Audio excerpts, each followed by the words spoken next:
네, 안녕하세요.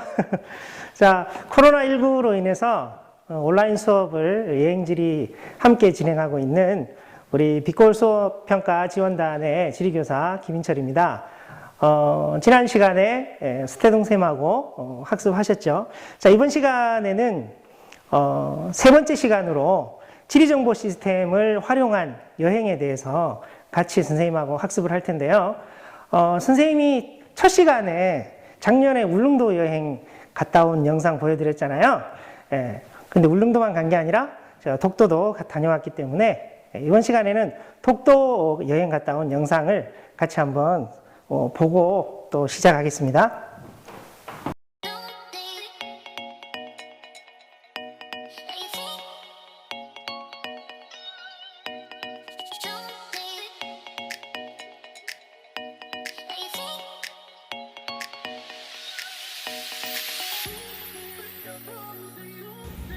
대한민국의 동쪽 끝에 위치한 아름다운 섬 독도는 동도, 수도와 89개의 부속 도서로 이루어져 있습니다.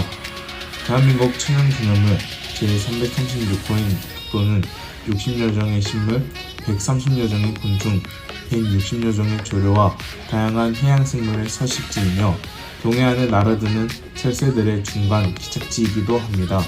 자연 생태계의 보고인 독도는 인간과 자연이 함께 어우러진 우리의 소중한 유산입니다.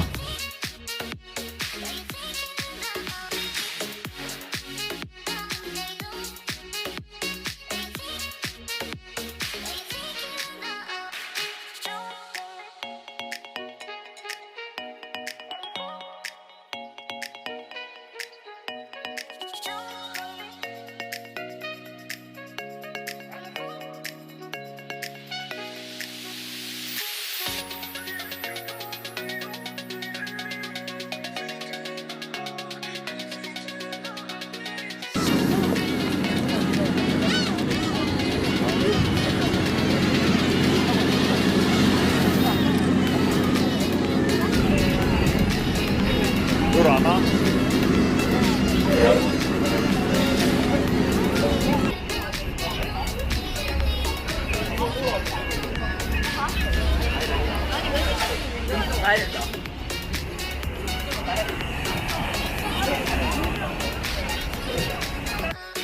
독도는 역사적, 지리적, 국제법적으로 명백한 우리 고유의 영토입니다.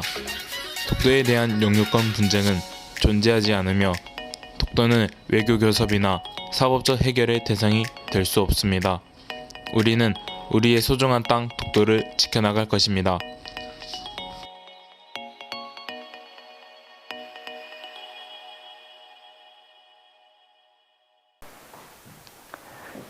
방금 선생님이 독도 다녀온 영상을 보셨는데요.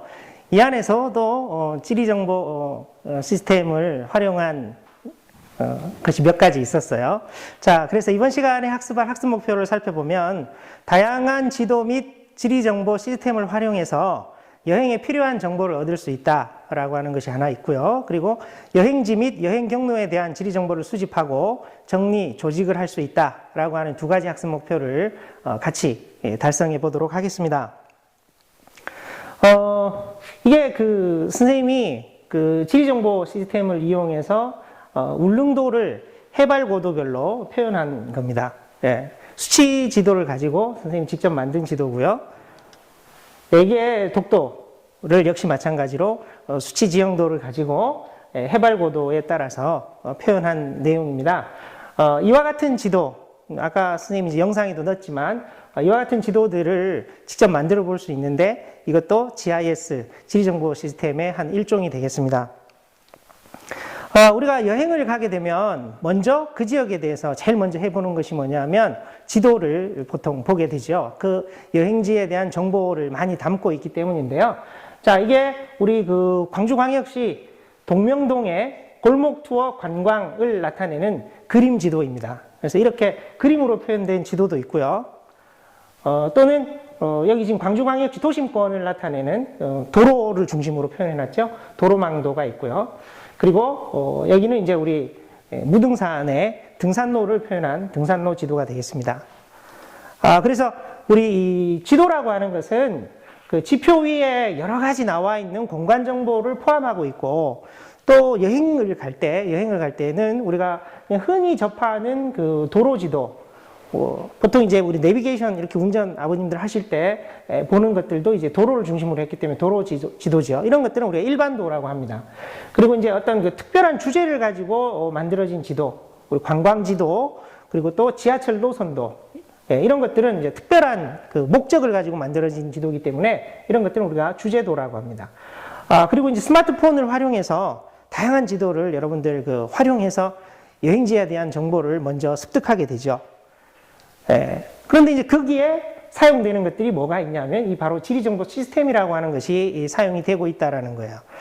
우리 흔히 그냥 GIS라고 하는데요. Geographic Information System의 앞머리자를 땁니다. 이 지리정보는 이 지표상에 존재하는 모든 정보를 다 지리정보라고 하고요. 이것을 우리가 저장, 관리, 분석하는 것을 말하는 것입니다. 이 GIS의 하나로 이 GIS와 같이 연동해서 하는 것으로 우리 GPS, 글로벌 포지셔닝 시스템이라고 하는데요. 이거는 이제 내 위치가 어디 있느냐를 나타내는 거죠. 그래서 이것과 GIS가 같이 연동돼서 이 지리정보 시스템을 이제 구성하는데요. 보통 이제 우리가 여행지를 간다라고 하면 내가 가보고 싶은 지역을 보통 이제 여러분들 구글 가지고 많이 검색하잖아요. 이렇게 검색해서 찾아보고 스트리트 뷰라고 하는 걸 가지고 미리 사진도 한번 보고 그리고 난 다음에 거기까지 어떻게 가는지 경로도 이렇게 한번 찾아보고 이렇게 합니다. 그래서 보통 이와 같은 과정을 거치게 되는데 이 안에 다 숨어 있는 것들이 GIS라고 하는 것입니다. 이 GIS에 대한 정보, 구체적인 정보는 우리 대한민국 같은 경우는 국가공간정보포털이라는 사이트가 있어요.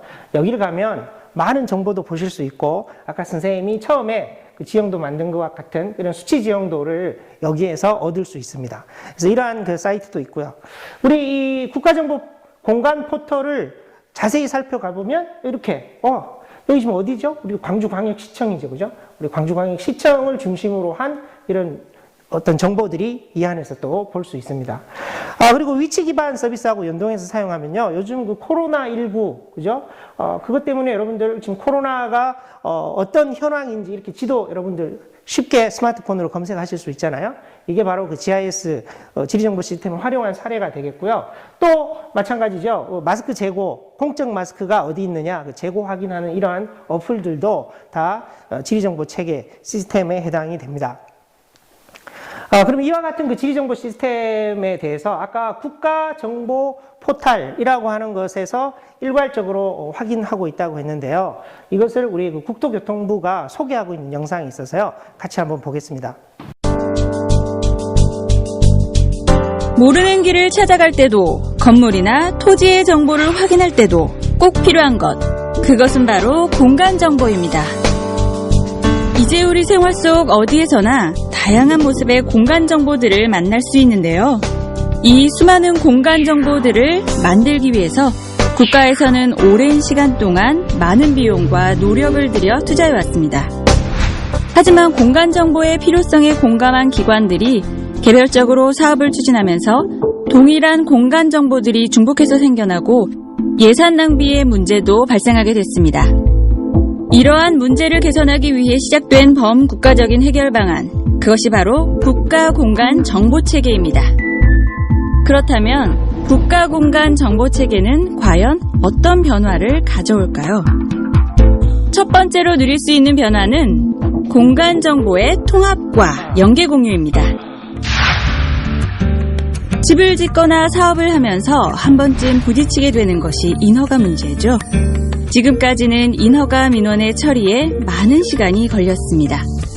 각 부서별로 공간 정보를 관리하다 보니 처리 과정이 자연 복잡해질 수밖에 없었던 것이죠. 그러나 국가공간정보체계가 도입되면 원클릭만으로도 간편하게 민원을 처리할 수 있습니다. 그런 변화가 가능한 이유는 모든 공간 정보가 통합되고 연계, 공유되기 때문입니다. 그렇다면 통합과 연계, 공유는 어떻게 이루어질까요? 자치단체가 개별 보유한 공간정보 중 공동 활용이 필요한 것은 국가공간정보체계로 통합되고 개별 중앙부처의 분야별 공간 정보도 연계하여 모든 자치단체와 중앙부처가 공유합니다.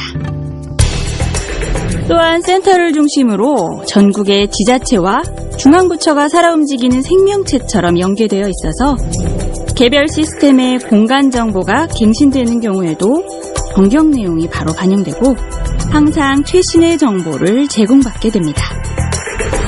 이처럼 모든 공간 정보들이 자동 공유되기 때문에 전 국토를 대상으로 정책을 시행해야 하는 경우에도 신속하고 효율적으로 업무를 진행할 수 있습니다. 국가공간정보체계를 통해 필요한 정보의 승인을 따로 받거나 여러 공간 정보들을 모아 표준화하는 등의 문제들도 모두 해결되기 때문이죠. 국가공간정보체계가 가져올 또 다른 변화, 그것은 다양한 활용입니다.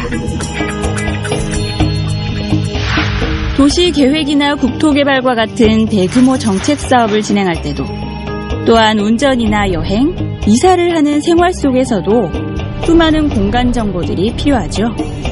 이럴 때 지금까지는 여러 웹사이트를 일일이 찾아다니거나 현장을 직접 방문해 필요한 공간 정보들을 수집해야 했습니다. 이런 상황에서 국가공간정보체계가 제공하는 편리한 제작 도구를 활용한다면 다양한 공간 정보를 조합해 사용자가 원하는 새로운 형태의 정보로 활용할 수 있습니다. 또한 3차원 공간정보와 같은 더욱 진화된 형태의 공간정보 서비스도 스마트폰을 통해 언제 어디서나 손쉽게 꺼내 쓸 수 있게 됩니다.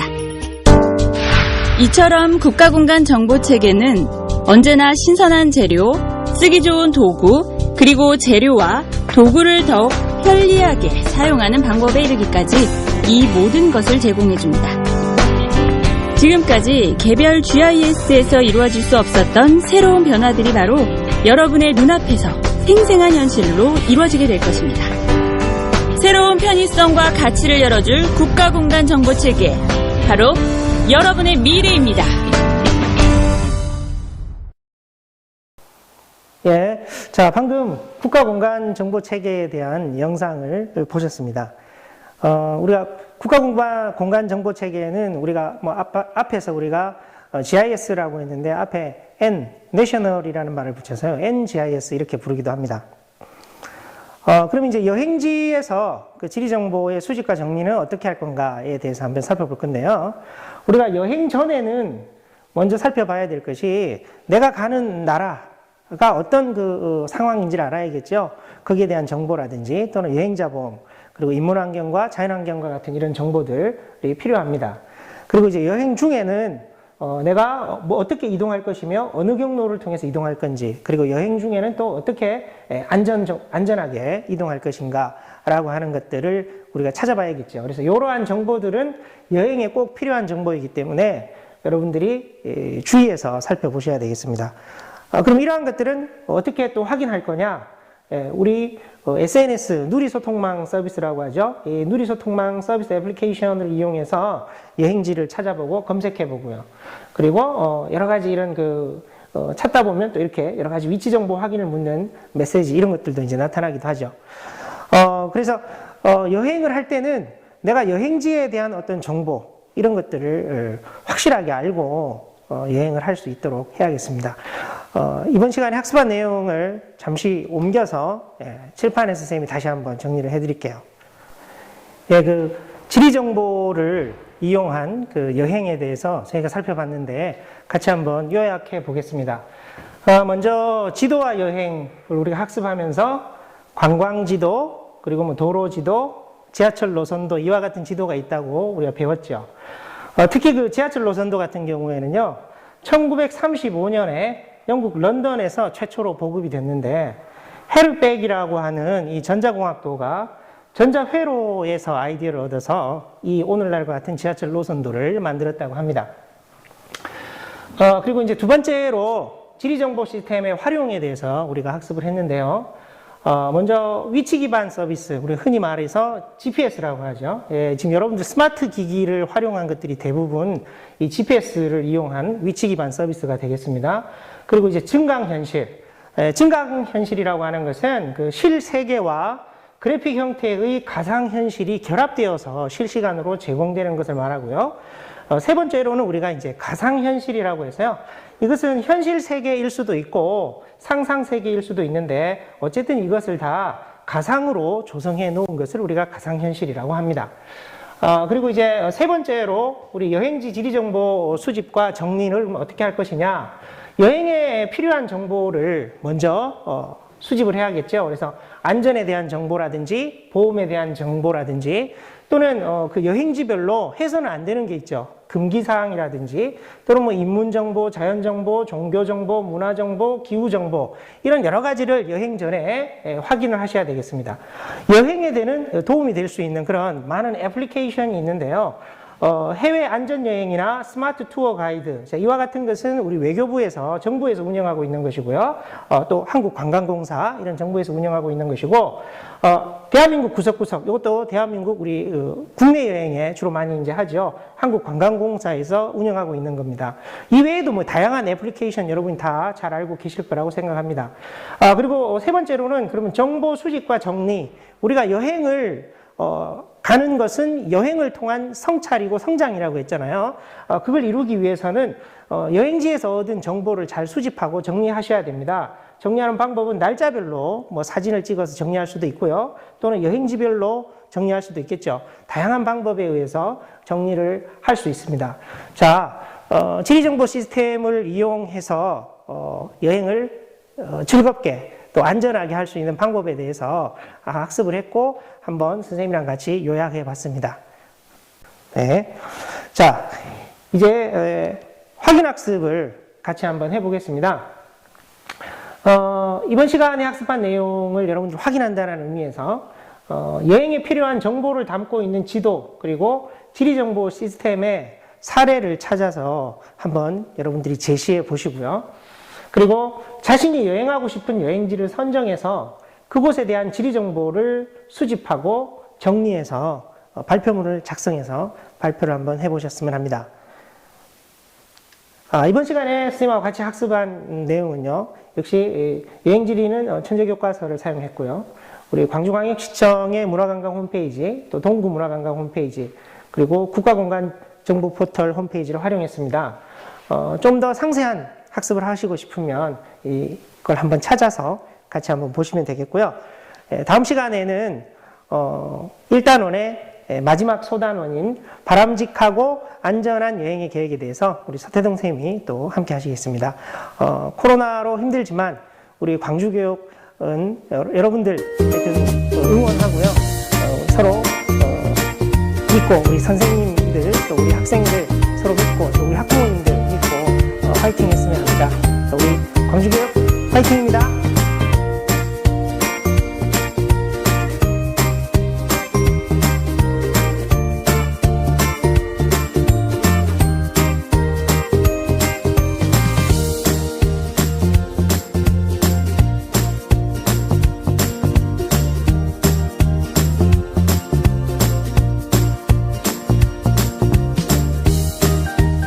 코로나19로 모두가 어렵고 힘든 때입니다. 우리 학생과 학부모님 그리고 우리 선생님들 옆에는 저희 비코울 수업평가 지원단이 늘 함께 있습니다. 자, 우리 모두 함께 힘냅시다. 힘내라 대한민국, 힘내라 광주!